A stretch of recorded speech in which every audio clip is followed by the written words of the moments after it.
दोस्तों सोचिए, नन्हेराम जैसे मजदूर सालों से वही दिहाड़ी कमा रहे हैं।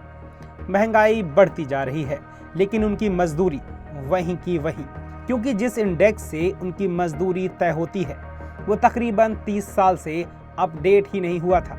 मैं हूं देवव्रत वाजपेयी और आज हम समझेंगे कि सरकार हाल ही में क्यों CPI-AL और CPI-RL का नया बेस ईयर लाई। ये बदलाव क्यों जरूरी था और इसका असर मजदूरों की मजदूरी और मनरेगा जैसे कार्यक्रमों पर कैसे पड़ेगा। भारत में मिनिमम मजदूरी तय करने के लिए दो कंज्यूमर प्राइस इंडेक्स का इस्तेमाल होता है। CPI-AL यानी consumer price index for agricultural labourers और CPI-RL यानी consumer price index for rural labourers.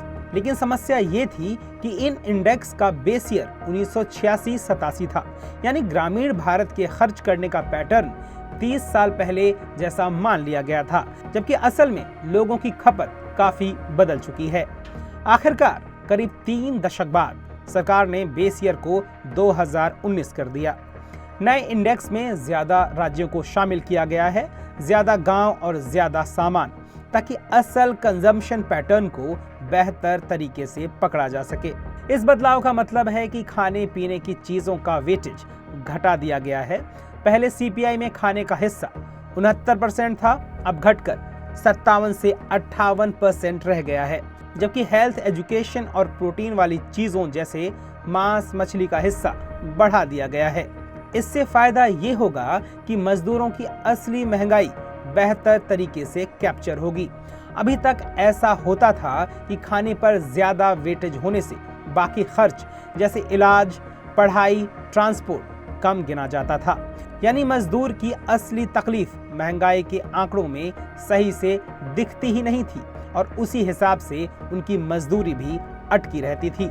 अब इसका सबसे बड़ा असर पड़ेगा मनरेगा पर, क्योंकि इसकी मजदूरी CPI-AL से जुड़ी हुई है। जब महंगाई की सही तस्वीर दिखेगी तो सरकार को मजदूरों की दिहाड़ी भी ज्यादा देनी पड़ेगी। तो दोस्तों, ये बदलाव भले ही टेक्निकल लगे, लेकिन नन्हेराम जैसे लाखों ग्रामीण मजदूरों के लिए ये किसी बड़ी राहत से कम नहीं है। सवाल ये है कि क्या इससे उनकी जिंदगी में वाकई सुधार होगा या फिर मजदूरी बढ़ने की रफ्तार महंगाई के आगे फिर से धीमी पड़ जाएगी। अगर आपको ये वीडियो पसंद आया हो तो लाइक करें, अपने दोस्तों के साथ शेयर करें और चैनल को सब्सक्राइब करना बिल्कुल ना भूलें।